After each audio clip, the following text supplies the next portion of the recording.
नमस्कार दोस्तों, आशा देवी की पाठशाला में आप सबका बहुत बहुत स्वागत है। आज मैं महाभारत बाल कथा में कर्ण कौन थे उनके बारे में आप सबको बताऊंगी। पांडवों ने पहले कृपाचार्य से और बाद में द्रोणाचार्य से अस्त्र शस्त्र की शिक्षा पाई। उनको जब विद्या में काफ़ी निपुणता प्राप्त हो गई तो एक भारी समारोह किया गया जिसमें सबने अपने कौशल का प्रदर्शन किया। सारे नगरवासी इस समारोह को देखने आए थे। तरह तरह के खेल हुए और हर एक राजकुमार यही चाहता था कि वही सबसे बढ़कर निकले।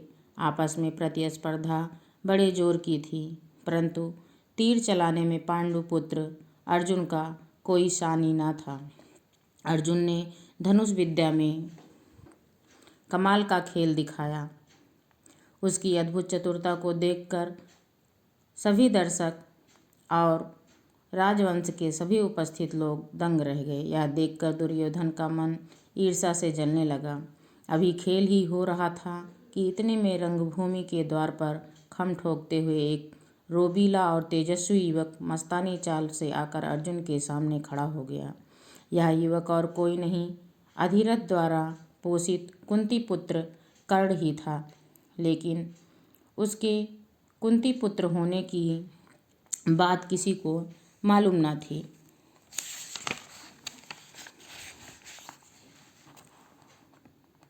रंगभूमि में आते ही उसने अर्जुन को ललकारा।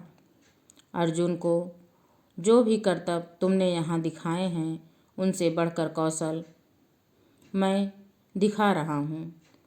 क्या तुम इसके लिए तैयार हो? इस चुनौती को सुनकर दर्शक मंडली में बड़ी खलबली मच गई। पर ईर्ष्या की आग से जलने वाले दुर्योधन को बड़ी राहत मिली। वह बड़ा प्रसन्न हुआ। उसने तपाक से कर्ण का स्वागत किया और उसे छाती से लगाकर बोला, कहो कर्ण, कैसे आए? बताओ, हम तुम्हारे लिए क्या कर सकते हैं? कर्ण बोला, राजन, मैं अर्जुन से द्वंद्व युद्ध और आपसे मित्रता करना चाहता हूँ। कर्ण की चुनौती को सुनकर अर्जुन को बड़ा तैश आया। वह बोला, कर्ण, सभा में जो बिना बुलाए आते हैं और जो बिना किसी के पूछे बोलने लगते हैं वे निंदा के योग्य होते हैं। यह सुनकर कर्ण ने कहा, अर्जुन, यह उत्सव केवल तुम्हारे लिए ही नहीं मनाया जा रहा है। सभी प्रजाजन इसमें भाग लेने का अधिकार रखते हैं। व्यर्थ डींगे मारने से फायदा क्या? चलो वीरों से बात कर लें। जब कर्ण ने अर्जुन को यूँ चुनौती दी तो दर्शकों ने तालियां बजाई। उनके दो दल बन गए। एक दल अर्जुन को बढ़ावा देने लगा और दूसरा कर्ण को। इसी प्रकार वहाँ इकट्ठी स्त्रियों के भी दो दल बन गए। कुंती ने कर्ण को देखते ही पहचान लिया और भय तथा लज्जा के मारे मूर्छित सी हो गई। उसकी यह हालत देखकर विदुरदासियों को बुलाकर उसे चेत करवाया। इसी बीच कृपाचार्य ने उठकर कर्ण से कहा, अज्ञात वीर, महाराज पांडु का पुत्र और कुरुवंश का वीर अर्जुन तुम्हारे साथ द्वंद्व युद्ध करने के लिए तैयार है, किंतु तुम पहले अपना परिचय तो दो। तुम कौन हो? किसके पुत्र हो? किस राजकुल को तुम विभूषित करते हो? द्वंद्व युद्ध बराबर वालों में ही होता है। कुल का परिचय पाए बगैर राजकुमार कभी द्वंद्व करने को तैयार नहीं होते। कृपाचार्य की यह बात सुनकर कर्ण का सिर झुक गया। कर्ण को इस तरह देखकर दुर्योधन उठ खड़ा हुआ और बोला, अगर बराबरी की बात है तो मैं आज ही कर्ण को अंग देश का राजा बनाता हूँ। यह देखकर दुर्योधन ने तुरंत पितामह भीष्म एवं पिता धृतराष्ट्र से अनुमति लेकर वहीं रंगभूमि में ही राज्याभिषेक की सामग्री मंगवाई और कर्ण का राज्याभिषेक करके उसे अंग देश का राजा घोषित कर दिया। इतने में बूढ़ा सारथी अधिरथ, जिसने कर्ण को पाला था, लाठी टेकता हुआ भय के मारे कांपता हुआ सभा में प्रविष्ट हुआ।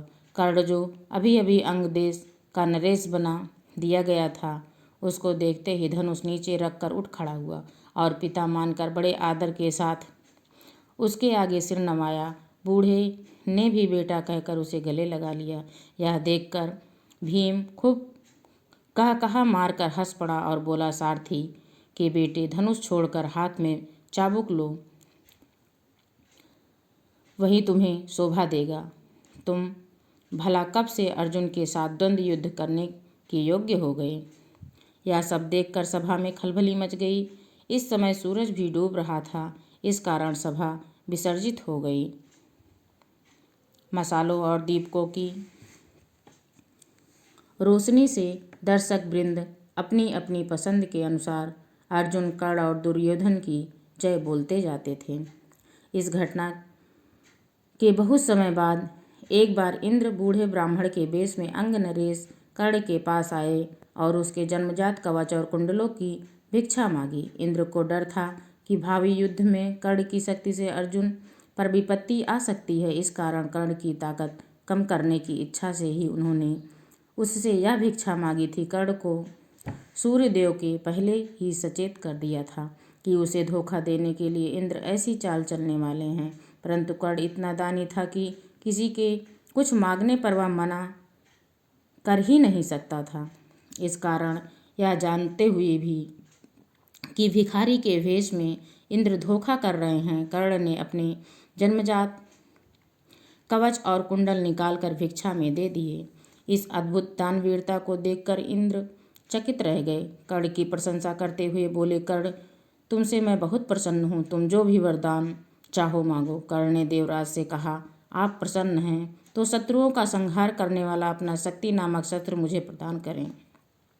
बड़ी प्रसन्नता के साथ अपना वह शस्त्र कर्ण को देते हुए देवराज ने कहा, युद्ध में तुम जिस किसी को लक्ष्य करके इसका प्रयोग करोगे वह अवश्य मारा जाएगा, परंतु एक ही बार तुम इसका प्रयोग कर सकोगे। तुम्हारे शत्रु को मारने के बाद यह मेरे बाद वापस आ जाएगा। इतना कहकर इंद्र चले गए।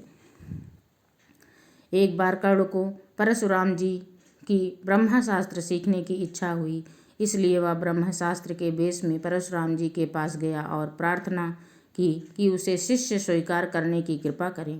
परशुराम जी ने ब्राह्मण समझकर शिष्य बना लिया। इस प्रकार छल से कर्ण ने ब्रह्मशास्त्र चलाना सीख लिया। एक दिन परशुराम कर्ण की जांघ पर सिर रखकर सो रहे थे। इतने में एक काला भौरा कर्ण की जांघ के नीचे घुस गया और काटने लगा। कीड़े के काटने से कर्ण को बहुत पीड़ा हुई और जांघ से लहू की धारा बहने लगी, पर कर्ण ने इस भय से कि वहीं गुर्दों की नींद खुल ना जाए, जांघ को जरा भी हिलाया डुलाया नहीं। जब खून से परशुराम की देह भीगने लगी तो उनकी नींद खुली। उन्होंने देखा कि कर्ण की जांघ से खून बह रहा है। यह देखकर परशुराम बोले,